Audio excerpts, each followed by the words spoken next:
Hare Krishna, dear devotees, Tanva Pranam, Shri Srila Prabhupada.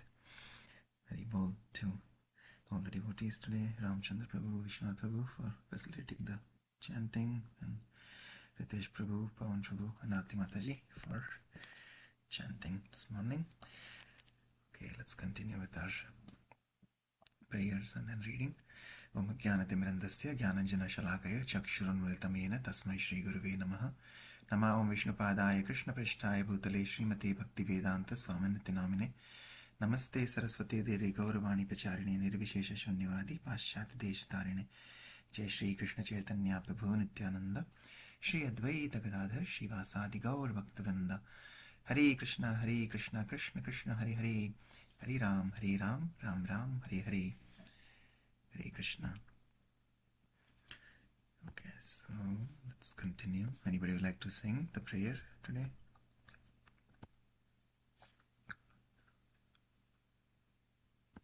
Gaurangira Pada. Hare Krishna Prabhu, I can sing. Yeah.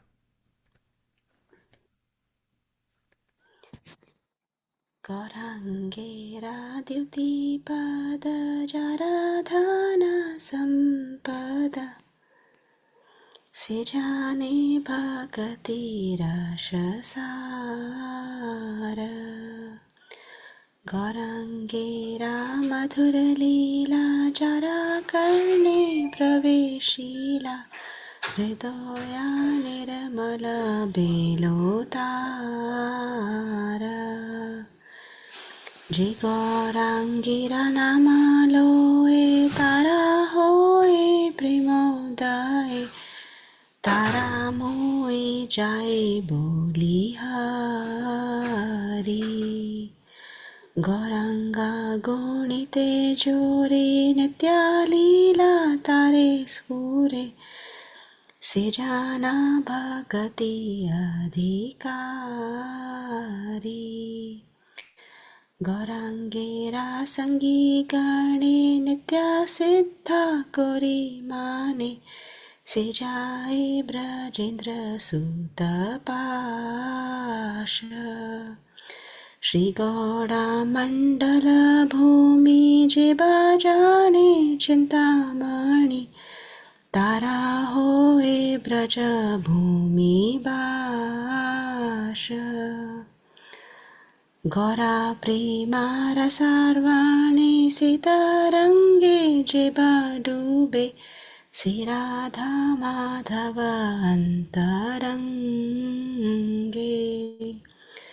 Grihe Baba Nite Thake Ha Gauranga Bole Dake Narottama Mange Tara Sangha Hare Krishna Krishna Krishna Hare Hare Hare Rama Rama Rama Hare Hare Hare Krishna. Thank you, Prabhu. Hare Krishna. Thank you very much. Shri Pratana ki jai, Shri Narottam Das Thakur ki jai, Srila Prabhupada ki jai. Anybody else would like to read the translation?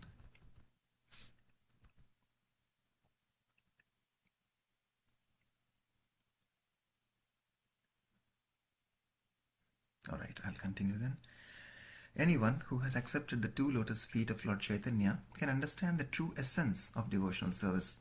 If one is captivated by the pleasing pastimes of Lord Chaitanya, the dirty things in his heart will all become cleansed. One who simply takes the holy name of Gaurasundar, Sri Krishna Chaitanya, will immediately develop love of God. To such a person I say, bravo, very nice, excellent. If one appreciates the merciful pastimes of Lord Chaitanya and feels ecstasy and sometimes cries, this process will immediately help him to understand the eternal pastimes of Radha and Krishna. Simply by understanding that the associates of Lord Gauranga are eternally free from material contamination, one can immediately be promoted to the transcendental abode of Lord Shri Krishna. If one simply understands that the land of Navadvip is not different from Vrindavan, then he actually lives in Vrindavan. If one says, Let me dive deep into the waves of the nectarian ocean of the transcendental loving movement introduced by Lord Chaitanya. He immediately becomes one of the confidential devotees of Radha and Krishna.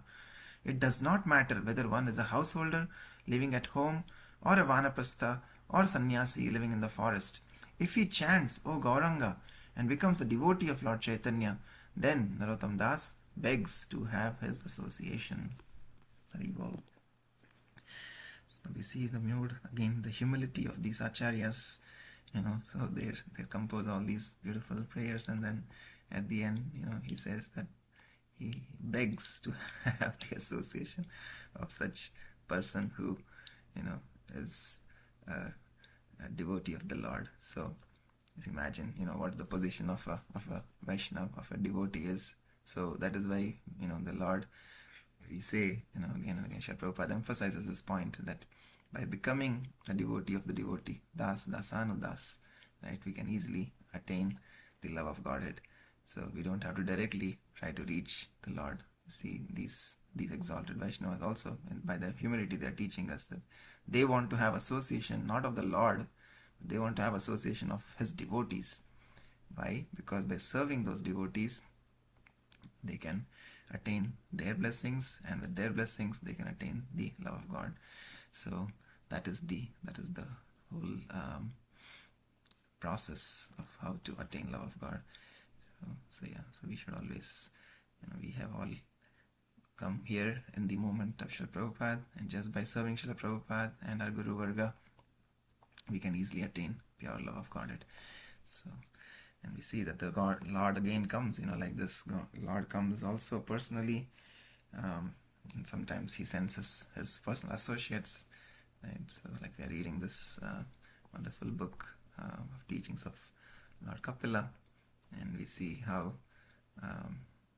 Devavati, Mother Devavati, even though she is the mother of Lord Kapila, she is surrendering to her as a disciple, and the Lord comes in different yugas and different avatars, which just reminds us again of how just by surrendering, right, just like Arjuna surrendered to Lord Krishna, here Devavati is surrendering to Kapila Dev, and like that Lord comes in, either as Krishna, as Kapil Dev, as Ramachandra, as Narsinghadev, depending on what we want, he comes just because he wants to have that pleasing exchange with his pure devotees.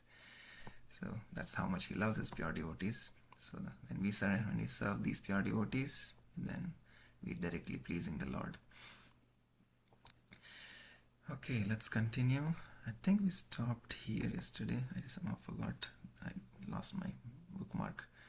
So we'll just continue from here. Okay. So yesterday, we say again Devavati. Mother Devavati is seeking transcendental knowledge from Kapila Dev, and Kapila Dev is explaining everything about the process of devotional service, and how we have to, following the instructions of the acharyas, we have to go from darkness towards light, the darkness of this material world, darkness of ignorance, and that can be only removed by a true devotee and acharya, because they are following the instructions of predecessor acharyas, and they are actually imbibing those instructions in their lives. So that is the process to become a true guru, as Chaitanya Mahaprabhu said. Just follow the predecessor acharyas. Okay. It is not possible for us to go to that Paravyoma by material means. It is impossible to penetrate the material universe unless one understands Krishna. One can be enlightened by the mercy of God because Krishna himself comes to give us information. If he does not come personally, he sends his devotee, or he leaves behind him Bhagavad Gita. However, we are so foolish that we do not take advantage of them. We do not take advantage of his devotee, who hankers to give this knowledge, sacrificing everything. Therefore, Sri Chaitanya Mahaprabhu said, Brahmanda Brahmite Kona Bhagyavan Jeev, Guru Krishna Prasade Pai Bhakti Lata Bij. The fallen conditioned living entity, trapped by the external energy, loiters in the material world. But if by good fortune he meets a bona fide representative of the Lord, and if he takes advantage of such a guru, he receives the seed of devotional service. Chaitanya Charitamrita, Mantilila 19.151. The seed of devotional service is received by a most fortunate person. Those who are cultivating bhakti in the International Society for Krishna Consciousness are the most fortunate people in the whole world. By Krishna's mercy, one can receive the Bhakti Lata Beej, the seed of devotional service. Unless one is free from the reactions of sin, one cannot understand Bhakti or Bhagavan. Therefore, we must act piously by giving up illicit sex, intoxication, meat eating and gambling. If we lead a pious life, we can understand God. This Krishna Consciousness movement is engaged in training people to this end so that their lives will be successful. Text 9. Ya adyo bhagavan pumsam Ishvaro vai bhavan kila Lokasya tamasandhasya Chakshuhu surya ivoditaha. You are the Supreme Personality of Godhead, the origin and the Supreme Lord of all living entities. You have arisen to disseminate the rays of the sun in order to dissipate the darkness of ignorance of the universe. Kapila Muni is accepted as an incarnation of the Supreme Personality of Godhead, Krishna. Here the word Adya means the origin of all living entities, and Pumsam, Ishvara, means the Lord, Ishvara of the living entities. Ishvara Parama Krishna. Kapila Muni is the direct expansion of Krishna, who is the sun of spiritual knowledge. The sun dissipates the darkness of the universe, and when the light of the Supreme Personality of Godhead comes down, it at once similarly dissipates the darkness of Maya. We have our eyes, but without the light of the sun, our eyes are of no value. Similarly, without light of the Supreme Lord, or without the divine grace of the spiritual master, one cannot see things as they are. In this verse, Devahuti also addresses her son as Bhagavan. Bhagavan is the Supreme Person. If we could just use a little common sense, we could understand that an organization requires a leader. Without a leader, we cannot organize anything. Foolish philosophers say that the universe automatically came into being by nature. They say that in the beginning there was a chunk, and this cosmic manifestation came out of that chunk of matter. But where does this chunk come from? The fact is that there must be a brain, a leader behind anything organized. We have information of this leader from the Vedas. Nityo Nityanam, Chetanas Chetananam. The Supreme Lord is eternal, and we are also eternal. But the Supreme Lord is one, and we are many. The Supreme Lord is very great, and we are all very small. He is all-pervading and infinite, and we are finite and infinitesimal. Even if we analyze the creation, we will find that not everyone is on the same level. One person is more intelligent or opulent than the other. If we analyze things in this way, we will come to the demigods, and among them we will find that the most important demigod is Lord Brahma. He is the original creature within this universe. Yet he is not the most intelligent being. It is said that in the beginning Brahma received knowledge from the Supreme Personality of Godhead. Recently, newspapers are reporting that faith in a personal God is diminishing. This means that people are becoming more and more foolish. This is natural in Kali Yuga. For as the age of Kali progresses, bodily strength, memory and mercy diminish. We actually see that the present generation is not as strong as the previous. People also have short memories. We also understand that sometimes people are killed while other people pass by, not caring. Thus, mercy is also diminishing. Because everything is diminishing, God consciousness is diminishing also. Therefore, it is natural to receive news that faith in a personal God is diminishing. In Bhagavad Gita 7.15, one who does not accept a personal God is described as a Muda or a fool. Namam dushkritino Mudha prapadyante naradamaha mayaya aparata jnana asuram bhavam ashritaha. Those miscreants who are grossly foolish, lowest among mankind, whose knowledge is stolen by illusion, and who partake of the atheistic nature of demons, do not surrender unto me. Actually, people do not know. Even now, people today do not even know the meaning of God. So there is no question of surrender.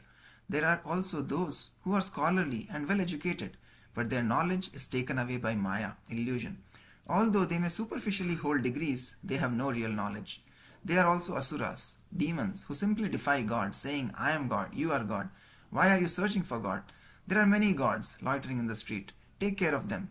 Therefore, it is not surprising that newspapers report that faith in a personal God is decreasing. Nonetheless, God is a person. Ya Adyo Bhagavan.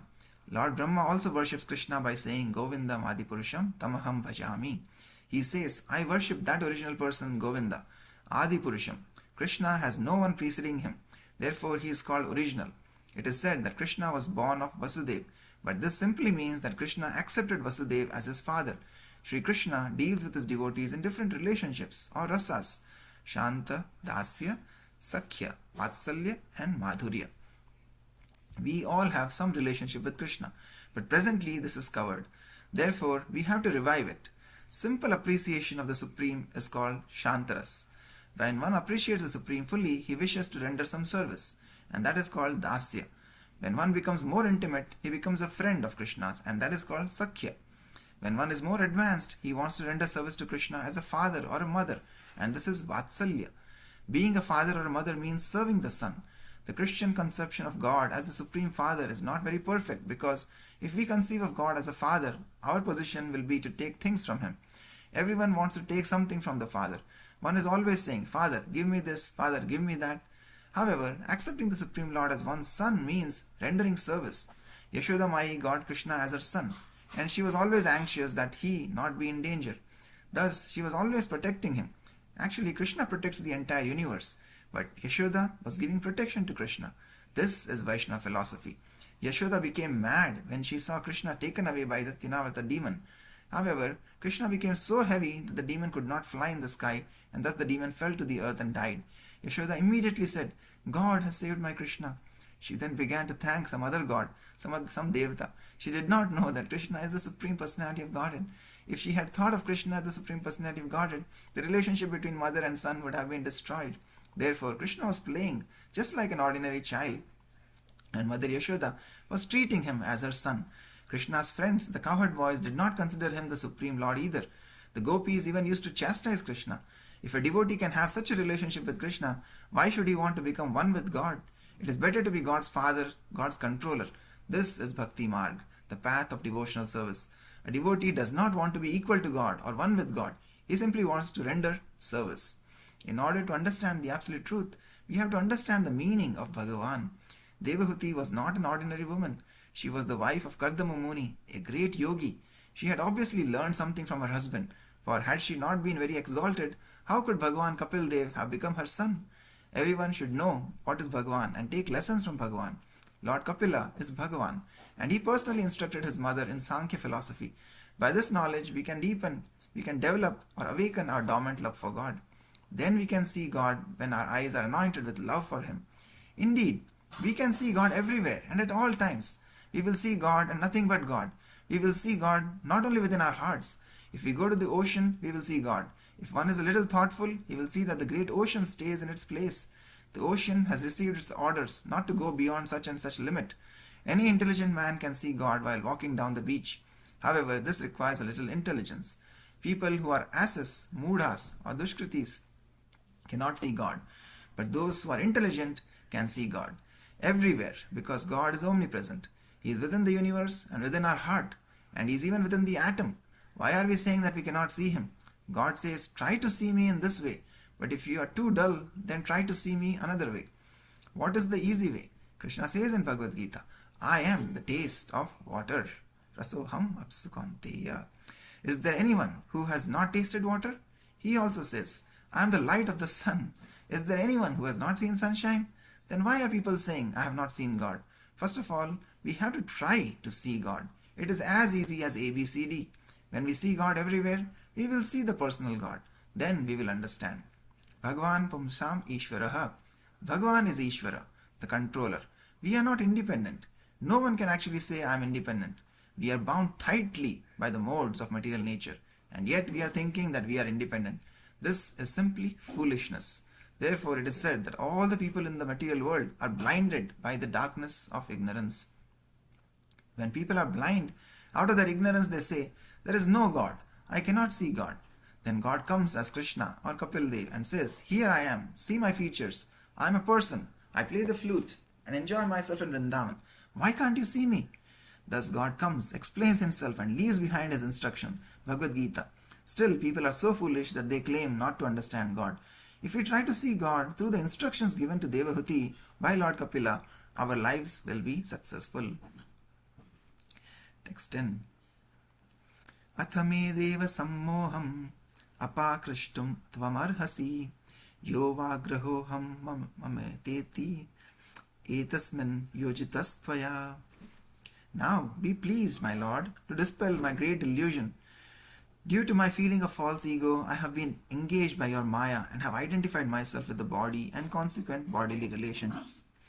Maya is the false ego of identifying one's body with oneself and of claiming things possessed in relationship with the body. In the Bhagavad Gita, 15th chapter, the Lord says, I am sitting in everyone's heart, and from me comes everyone's remembrance and forgetfulness. Devahuti has stated that false identification of the body with the self and attachment for bodily possessions are also under the direction of the Lord. Does this mean that the Lord discriminates by engaging one in his devotional service and another in sense gratification? If that were true, it would be an incongruity on the part of the Supreme Lord. But that is not the actual fact. As soon as the living entity forgets his real constitutional position of eternal servitorship to the Lord and wants to instead enjoy himself by sense gratification, he is captured by Maya. This capture leads to the consciousness of false identification with the body and attachment for the possessions of the body. These are the activities of Maya, and since Maya is also an agent of the Lord, it is indirectly the action of the Lord. The Lord is merciful. If anyone wants to forget him and enjoy this material world, he gives him full facility, not directly, but through the agency of his material potency. Therefore, since the material potency is the Lord's energy, indirectly it is the Lord who gives the facility to forget him. Devahuti therefore said, my engagement in sense gratification was also due to you. Now kindly get me free from this entanglement. By the grace of the Lord, one is allowed to enjoy this material world. But when one is disgusted with material enjoyment and is frustrated, and when one sincerely surrenders unto the lotus feet of the Lord, then the Lord is so kind that he frees one from entanglement.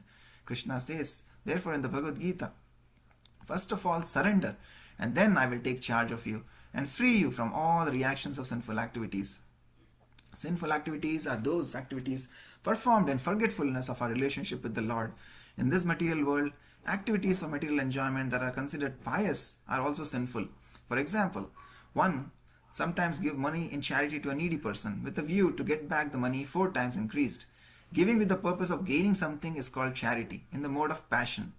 Everything done here is done in the modes of material nature, and therefore all activities but service to the Lord are sinful. Because of sinful activities, we become attracted by the illusion of material attachment, and we think, I am this body. I think of the body as myself and of bodily possessions as mine. Devahuti requested Lord Kapila to free her from the entanglement of false identification and false possession. In asking this, Devahuti is accepting her son Kapila as her guru. He consequently tells her how to solve all material problems. Material life is nothing but sex attraction. Pumsaha striya mithuni bhavam etam. Srimad Bhagavatam 5.5.8. Material life means that men are after women and women are after men. We find this not only in human body but in bird, dog, cat and demigod society. As soon as people join to satisfy their sex desire, the attraction becomes greater and greater. An apartment is needed for privacy, and then one has to earn a livelihood and acquire some land. Without children, married life is frustrated, and of course the children have to be educated. Thus, one becomes entangled in material life by creating so many situations. But at the time of death, Krishna comes and takes away everything: house, land, wife, children, friends, reputation, whatever. Then we have to begin another life. It is not that we simply die and finish everything. We are living eternally. The body is finished, but we have to accept another body out of the 8.4 million forms. In this way, our life is going on, but we are thinking in terms of wife, children, and forth. This is all illusion. In any case, we will not be allowed to stay here, and although we are attached to all this, everything will be taken away at death. Whatever post we are occupying, be it President or Lord Brahma, we are occupying temporarily. We may be here 5 years, 10 years, 100 years, or 5 million years. Whatever our position is limited. Our position in the material world is not eternal, but we are eternal. Why then should we be illusioned by the non-eternal? By nature, we are part and parcel of Krishna, and Krishna is Satchidananda Vigraha. In order to transcend the darkness of material life and go to the world of light, we need to approach a guru. It is for this reason that Devahuti is approaching Lord Kapila. In the morning when the sun rises, the darkness of night immediately goes away. Similarly, when God or his incarnation comes, the darkness of material life is dissipated. When Krishna, the Supreme Personality of Godhead, came, Arjuna's illusion was dispelled. He was thinking, why should I fight with my relatives? Actually, the whole world is going on under this conception of my and mine. There are fights between nations, societies, communities, and families. People are thinking, why are you interfering with my business? Then there is a fight. Because of illusion, we do not consider these situations temporary. On a train, people may argue and fight over a seat, but one who knows that he will only be on the train for 2 or 3 hours thinks, why should I fight? I shall only be here for a short while. One person thinks in this way, and the other person is ready to fight, thinking that his seat is permanent. No one will be allowed to stay within this material world. Everyone will have to change his body and position, and as long as one remains here, he will have to fight and struggle for existence. This is the way of material life. We may temporarily make some compromises, but ultimately, the material world is full of misery. Okay, pause here. Or maybe you can read this. Yeah, we are very much attached to this material world, but according to the Vedic system, renunciation is compulsory. For when one reaches the age of 50, he renounces his family life. Nature gives warning. You are now past 50. That's all right. You have fought in the material world. Now stop this business. Children play on the beach and make houses out of sand. But after a while, the father comes and says, now, my dear children, time is up. Stop this business and come home. This is the business of the Guru, to teach his disciples detachment. The world is not our place. Our place is Vaikuntha Lok. Krishna also comes to remind us of this. The dharma or order of the Supreme Person is to become his devotee and always think of him. Krishna says, Manmana bhava madbhakto madhyajimam namaskaru. Engage your mind always in thinking of me. Offer obeisances and worship me. Let's pause here at this shloka. Okay, yeah, so like we started, we were saying, the Lord comes in different forms and different yugas, right? You want to see the Lord as, at the beginning he came as a fish, somebody like fishes. Krishna comes as Matsya Avatar, comes as tortoise, as Kurma Avatar, comes as Narsinghadev for Prahlad. He comes as somebody who wants to see the Lord in a fighting spirit. He comes as Parshuram, right? He comes as Vamana Avatar, all the different avatars. And sometimes people like nature, so the Lord comes as oceans, right? He comes as the rivers. The Lord comes, if you like, he says, if you like stones, I come as Shaligram. Like rocks, I come as Giriraj Govardhan, right? So whatever you may desire, if you like stone, like the Lord comes. If you like light color, he comes as like in white marble. If you like dark color, dark shade, Krishna comes in black marble, right? So if you like wood, Krishna comes as Jagannath. So he's coming, generation after generation, millennium after millennium, to please his devotees, to give us this instruction, as Prabhupada is saying. And after he leaves also, he leaves his instructions in the form of the scriptures, so that way we can read and we can associate with his pure devotees who are coming here to open our eyes. But yeah, so here we see Devati is taking instruction from her son, her Kapila, like how Arjuna was taking instruction from Krishna personally. And this whole world, as Prabhupada is explaining, is temporary, right? We all have taken so many births after births after births, and eventually we have come to this point.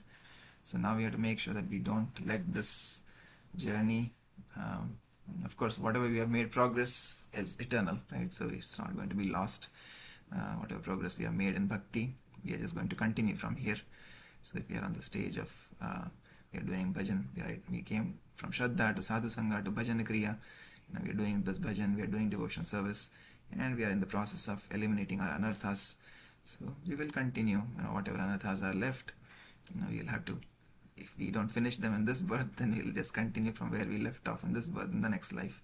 But we'll continue with anartha nivritti. It's not that we'll fall back down into the animal species again. No, right? So that is good. That's a positive thing.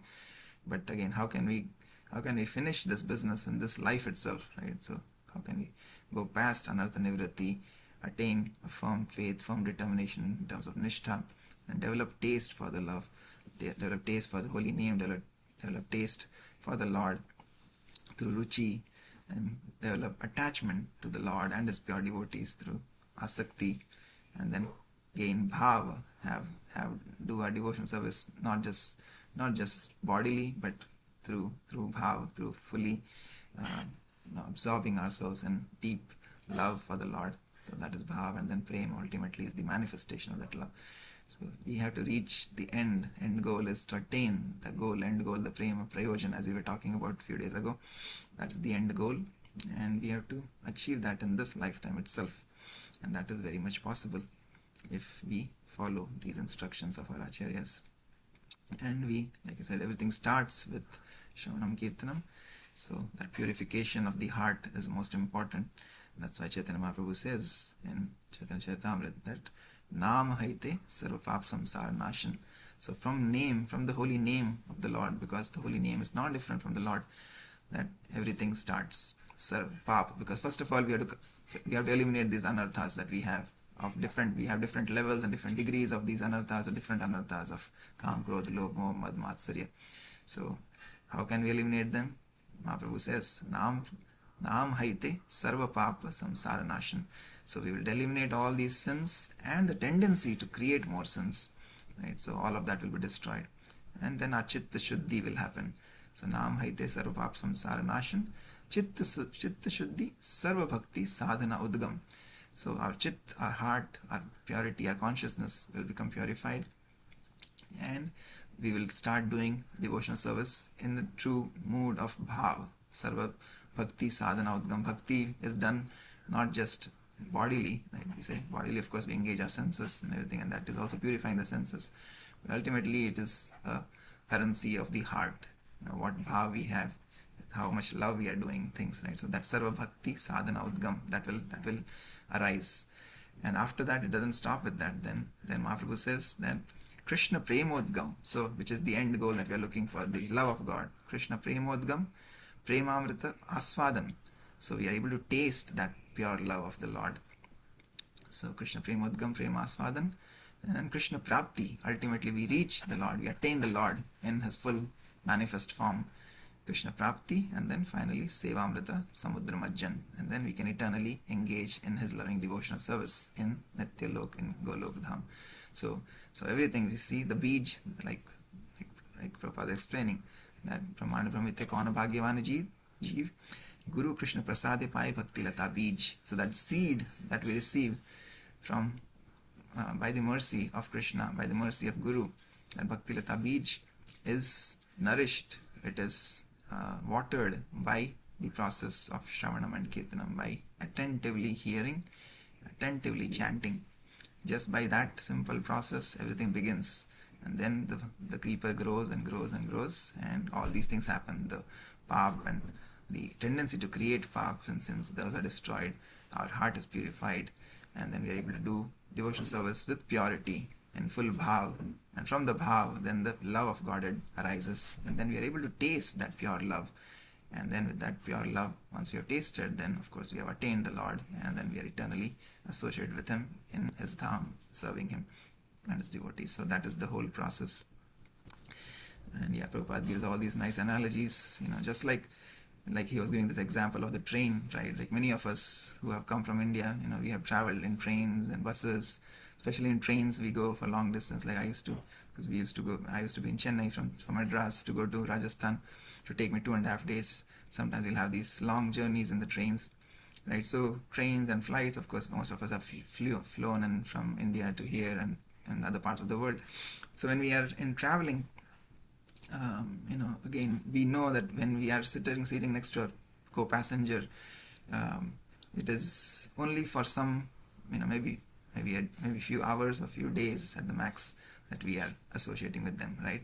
So that's why we see that those relationships sometimes are not very deep, right? Sometimes we may just, as an acquaintance, we may introduce ourselves and we may say, okay, I do this, I do that. But if we know that this journey is only for an hour or 2 hours, then we will not even talk. Or if it is for a few hours, then we'll talk and maybe we'll exchange some things. And maybe it's very, very rare that, we may exchange contacts and we may keep up as a relationship with them, right? But why is that? That is because we know that this relationship is temporary, right? So when the relationship is temporary, we don't even endure to establish any loving relationship when the time is very limited. But the whole process, when we know, but when we are living with somebody for 10 years, 20 years, then we will deal with them in a loving loving relationship. At least we'll have some relationship, a deeper relationship. Right? So imagine, what our relationship is with Krishna. Since we have forgotten that relationship, we are not able to cultivate, not able to have that love. Because people say, oh, what is, doing this japa, I feel sleepy, doing reading, hearing, I feel sleepy, right? But if I have to go to a movie, to go to a party, I have to enjoy with my friends, then they don't feel sleepy. So that is because we have not understood our relationship, right? Because if we love somebody, naturally, then we'll want to spend more time with them, right? So here, because we have forgotten Krishna, Krishna is our eternal friend. Like I said, he comes in all the different forms just for us. As whatever form we want, we like, we can have that relationship with the Lord. So we have to develop, recultivate that love for the Lord. When we develop that love for the Lord by establishing this relationship, by chanting the Mahamantra, then slowly we'll be able to see His love, His reciprocation with us.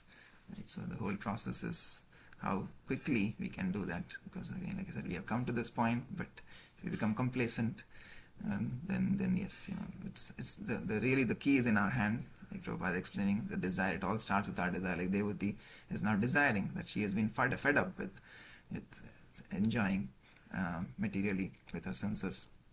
So only when we come to that point where we are fed up, that I don't want this again and again, just finishing this business, again getting another body, again starting from ground zero, right? And then again getting lost in the ABCD of the world.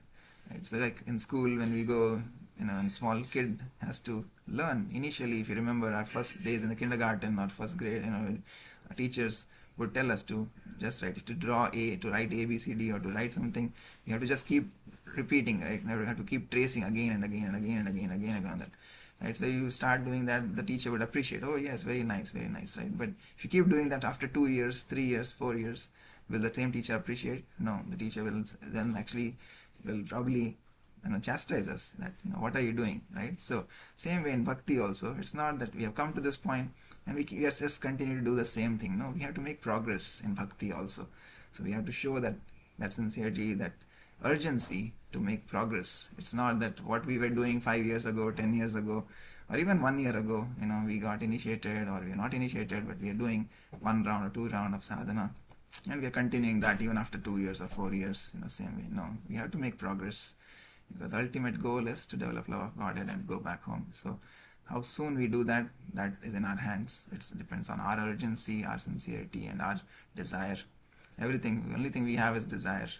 If we have the desire, sincere desire, and we act on the desire, then then the Lord will reciprocate. So yeah, so we have to do that. Okay. Anybody else would like to say or share anything?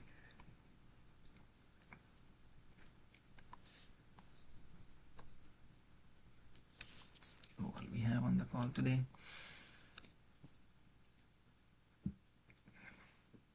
Anybody would like to say anything? Yes.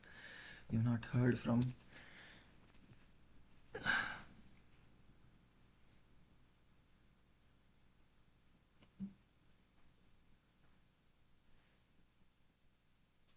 Chirayu Prabhu, Satyagovind Prabhu. Anything you want to share, Prabhu?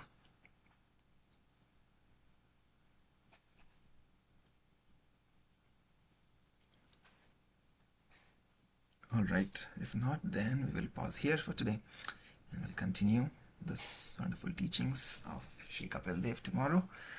वाञ्छकल्पतरुभ्यश्च कृपासिन्धुभ्यैव च पतितानां पावनेभ्यो वैष्णवेभ्यो नमो नमः। अनंत कोटि वैष्णववृंद की जय। जगद्गुरु श्रील प्रभुपाद की जय। निताई गौर प्रेमानंदे। हरि हरि बोल। Thank you, Hare Prabhuji. Krishna. Have a great day, everyone. Hare Krishna. Hare Krishna.